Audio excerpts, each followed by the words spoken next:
নমস্কার। তো আজকে আমরা দেখে নেবো যে কম্পিউটারে এমএস ওয়ার্ডে কীভাবে একটা পিকচারকে এক জায়গা থেকে অন্য জায়গায় নিয়ে যাওয়া যায় একসাথে দেখে নেবো। তো গাইস চলো দেখে নিই। তো প্রথমে আমরা এমএস ওয়ার্ড ওপেন করে নেব।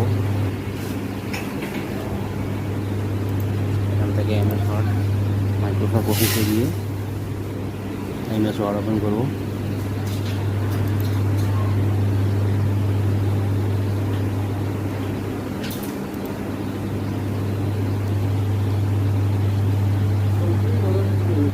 এখান থেকে নিউ করবো।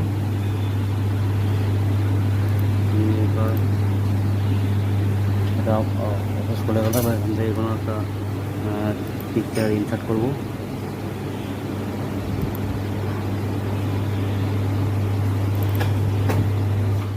এখানে ইনসার্ট হয়ে গেল,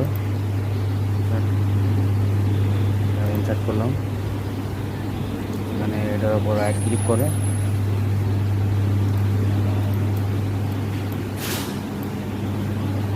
ইন ফ্রন্ট টেক্সট অপশনে যেতে হবে। Text warping in front text যেতে হবে।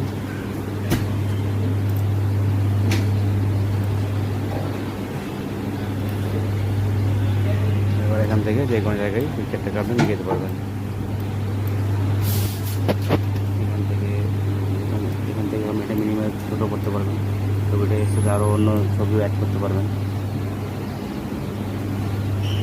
এটা এখান থেকে আপনি সেভ করে নেবেন, সেভ আসবেন।